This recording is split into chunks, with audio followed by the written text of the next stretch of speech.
A paz do Senhor, meu amado, bem-vindo de volta à nossa escola bíblica. Nós estamos estudando o livro, o Evangelho de Lucas.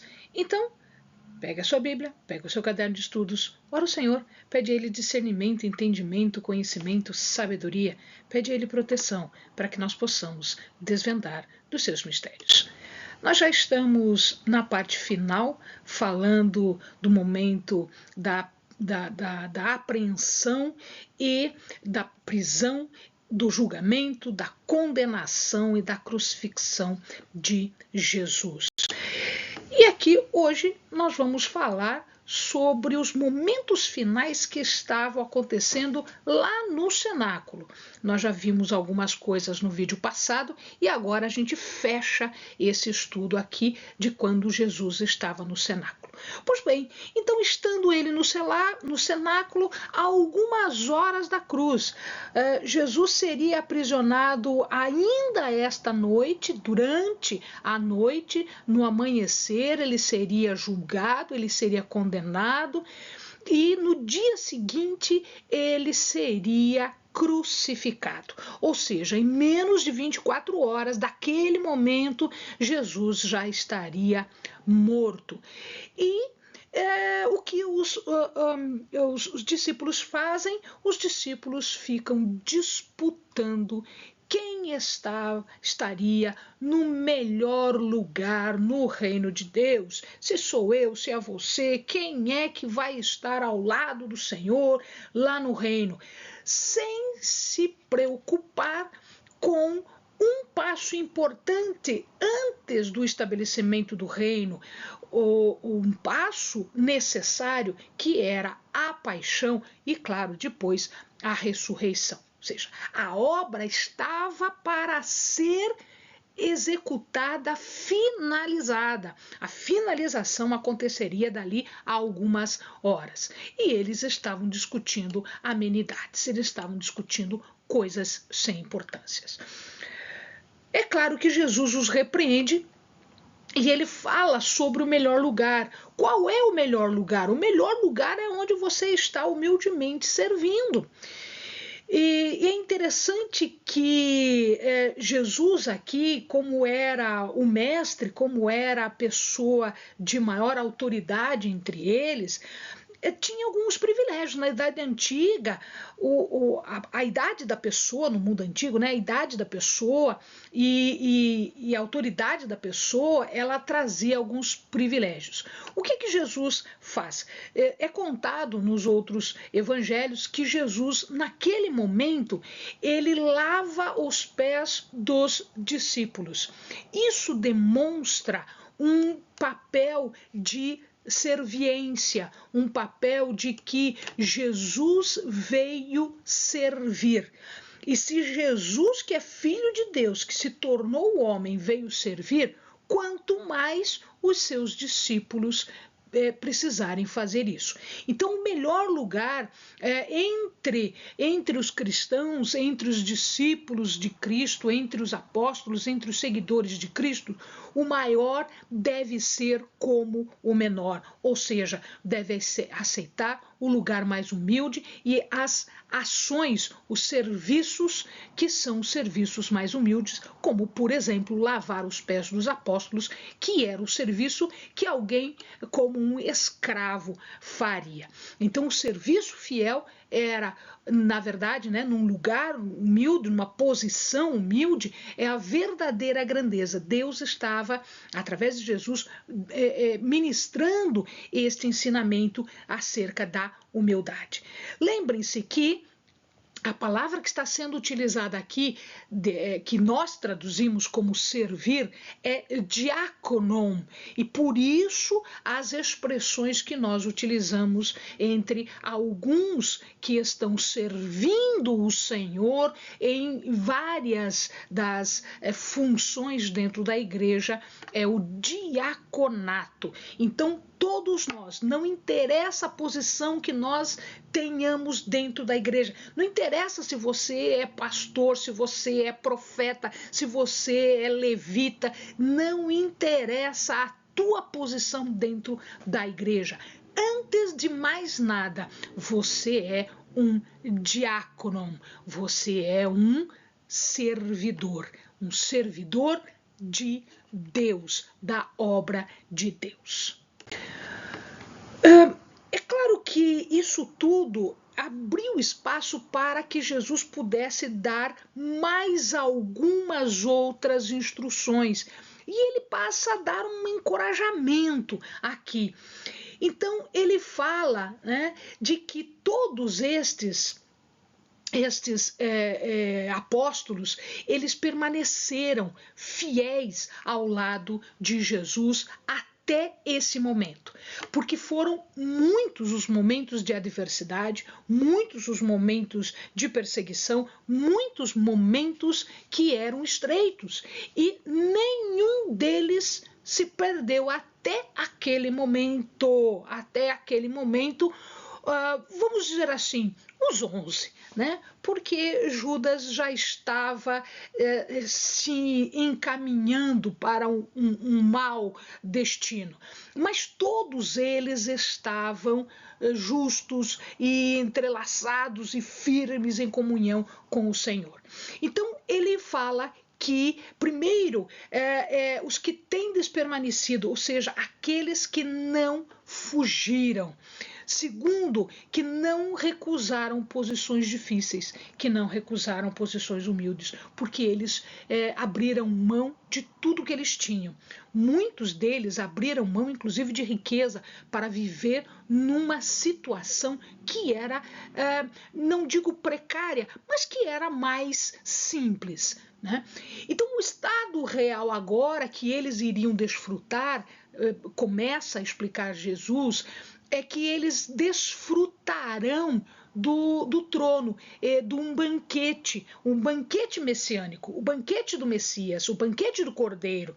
E eles iriam sentar-se em tronos. O que significa sentar-se em tronos? Para julgar, significa um símbolo de reinar. Portanto, eles iriam reinar. O futuro glorioso de que Jesus está falando é certo, é correto, só está faltando acontecer mesmo, porque não tem o que separe, não tem o que impeça, porque o poder do Senhor era tão certo quanto a aliança que Deus tinha com aquele povo desde há muito tempo e que ele renovava de uma outra forma de aliança através de Jesus.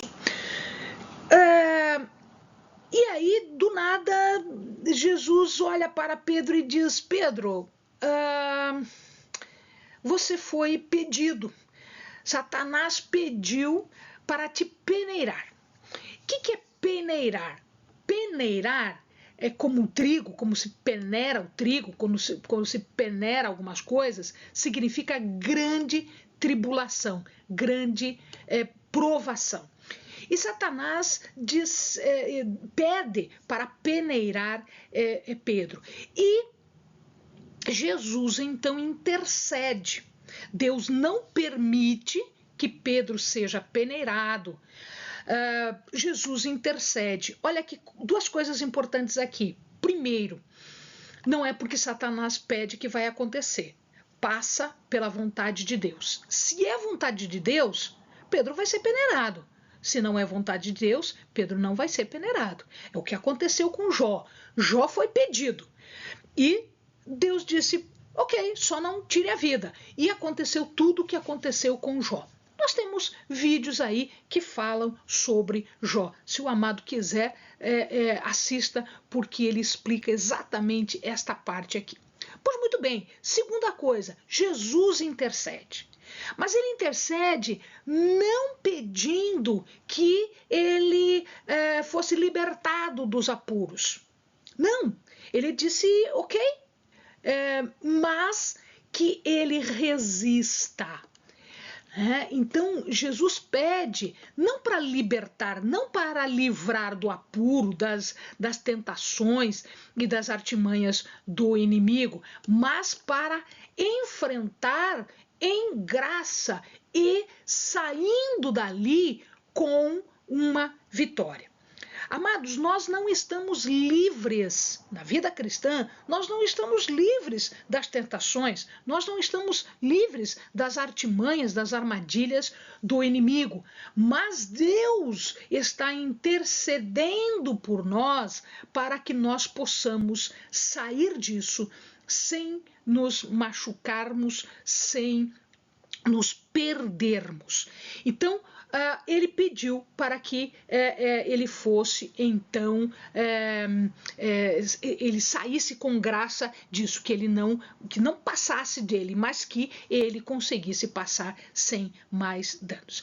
E uma coisa interessante aqui, ele diz assim: depois que você se converter, olha, depois da conversão, mas ele andava com Jesus há anos, mas ainda não estava convertido.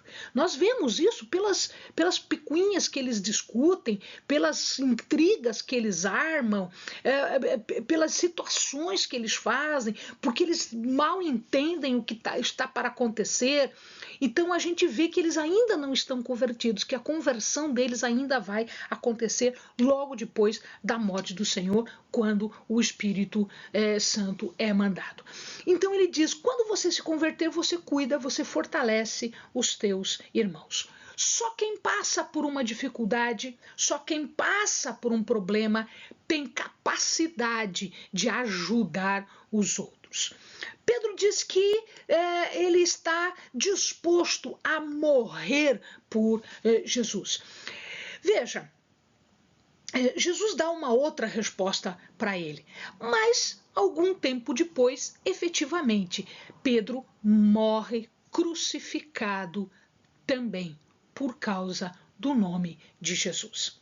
Mas agora a resposta de Jesus é outra. A resposta de Jesus é que, bom, antes de terminar este dia, antes do galo cantar, você vai me repudiar, você vai me negar 3 vezes. Tá? E é claro que ele não acredita nisso e passa, e ele só vai lembrar disso lá no nascer do dia, quando o galo canta e ele já negou a Jesus pela 3ª vez. Antes de saírem do cenáculo, antes de Jesus ir para o monte orar como ele sempre fazia, ele alerta para algumas ainda coisas que precisam ser ditas antes da morte dele. Ele alerta para as aflições futuras, para os problemas que virão. Ele diz que nem tudo será flores, nem tudo será coisa boa. Vai ter problema, sim. E ele alerta para isso. Ele alerta e ele compara. Vejam que quando vocês foram em missão e eu disse, não leva absolutamente nada, não leva bolsa, não leva alforge, não leva espada, não leva nada. Por quê? Porque nada vai lhe faltar. E ele pergunta, faltou alguma coisa? E eles disseram, não faltou nada. Pois então, agora o que vocês vão fazer vocês vão ter que se preparar. Porque os dias serão mais perigosos, os dias serão difíceis, os dias serão diferentes. Lá Deus supriu as necessidades, Deus vai continuar suprindo as necessidades, mas agora vocês precisam se preparar também. Vocês precisam levar bolsa, vocês precisam levar alforge, vocês precisam levar inclusive espada. Por que isso? Porque a profecia de Isaías iria se cumprir. A profecia de Isaías 53:12. Por isso lhes darei a parte de muitos, e com os poderosos repartirá ele o despojo. Porquanto derramou a sua alma na morte, e foi contado com os transgressores. Mas ele levou sobre si o pecado de muitos e intercedeu pelos transgressores. Por causa disso, agora ficava mais perigoso. E aí, eles não entendendo nada, eles disseram, não, tá aqui, nós temos espadas. e pegaram espadas. E Jesus disse: basta, chega deste tipo de conversa, porque eles, em verdade, não estavam entendendo nada. Graças a Deus que a memória deles guardou todos esses ensinamentos, e assim que Jesus morreu, que o Espírito Santo veio, eles lembraram de todos esses ensinamentos para poder fazer de acordo com aquilo que Jesus estava ensinando. E eles foram então para o Monte das Oliveiras. Ele sempre ia para lá. Ele passava o dia em Jerusalém e ele subia o Monte das Oliveiras para passar a noite lá em oração. Normalmente, a oração era feita por eles, era feita em pé. Só que Jesus estava tão agoniado porque o momento estava chegando que ele acaba ficando de joelhos. E ele pede para o Senhor que afaste o cálice, que lhe remova o cálice, mas que não seja a vontade dele a ser concretizada, mas a vontade de Deus.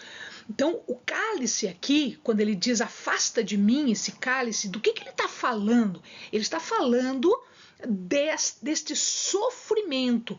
Cálice é sofrimento. Cálice é ira de Deus. Lembre-se, meu amado, ele não está angustiado porque vai morrer.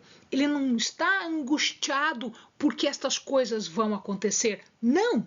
Ele está angustiado porque haverá um momento em que todos os pecados do mundo estarão sobre ele. E neste momento, Deus não terá proximidade com ele. Então ele está angustiado porque no primeiro momento da vida inteira dele, ele não terá a presença de Deus com ele. A morte aqui é o abandono.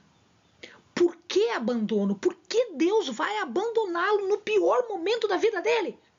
Porque ele se fazia pecado.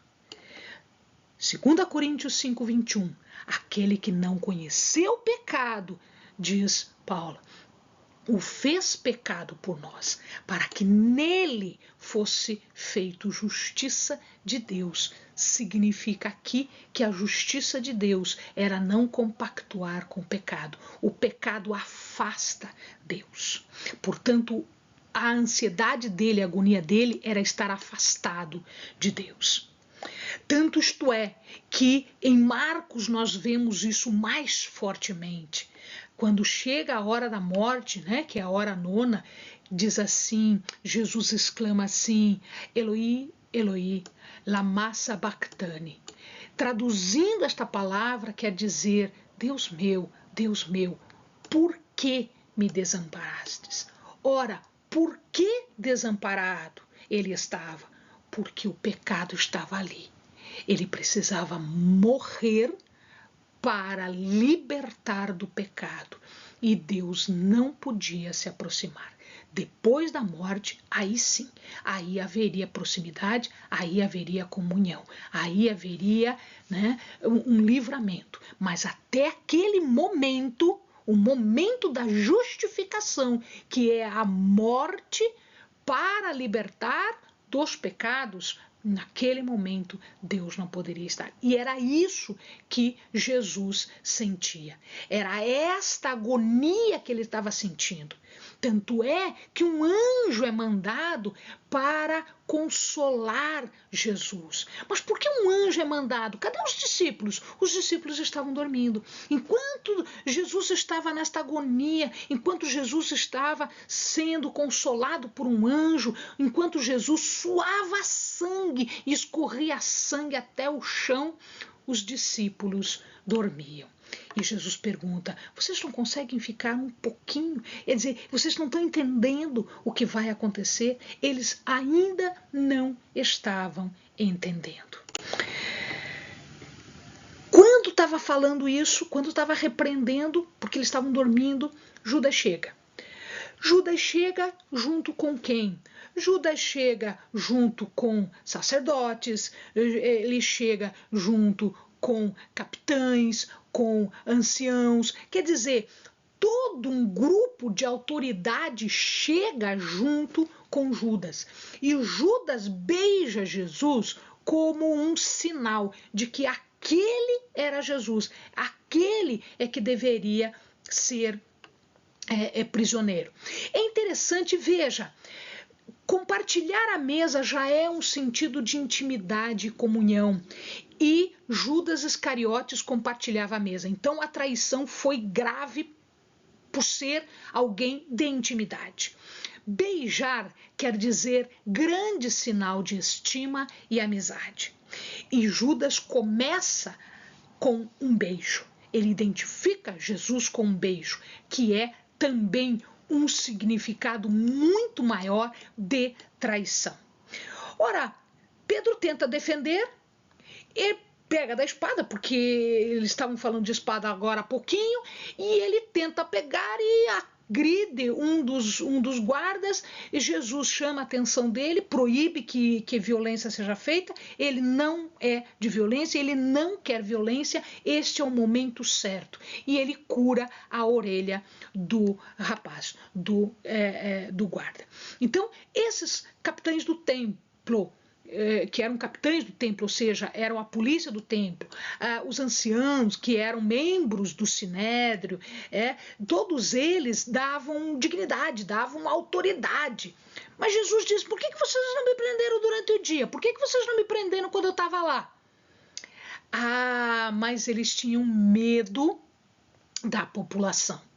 E Jesus, ao falar isto, ele deixa claro que aquela detenção, aquela prisão, era uma prisão clandestina, foi feita à noite, foi feita às escondidas, longe das pessoas.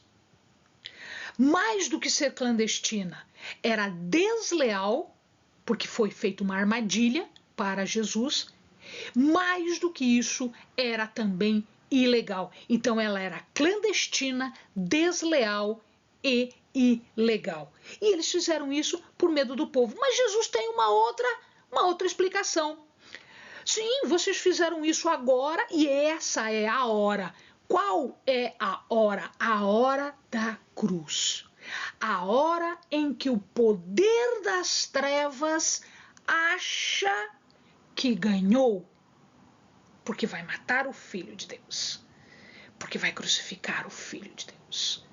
Então a implicação disso tudo é muito mais profunda. Chegou a hora das trevas. As forças do mal estavam atacando Jesus e, por óbvio, a Deus também. Jesus é levado, então, à casa do sumo sacerdote. Eles imaginam que esta casa era de Anás. Mas não está escrito isto na Bíblia. Mas, de qualquer maneira, o que acontece aqui, antes do julgamento, é a negação de Pedro. Pedro, ele consegue entrar, os outros evangelhos dão uma explicação, ele é levado por algum outro discípulo que tinha acesso, e ele acaba negando a Jesus. No primeiro momento, uma mulher olha para ele, olha firmemente para ele e diz, eu te conheço, você fazia parte do grupo. Não, eu não o conheço. Depois um homem diz, não, você estava com eles, você era um dos tais. Não, eu não estava. E aí, um pouquinho depois, o homem, ele insiste mais. Não, você estava sim, porque você é galileu. Se percebe isso pelo sotaque dos galileus. Pedro então repudia. E quando ele está negando, naquele momento o galo canta. E quando o galo canta, eles se entreolham. Não se sabe a posição deles, mas a palavra diz que Pedro vê Jesus e Jesus vê Pedro.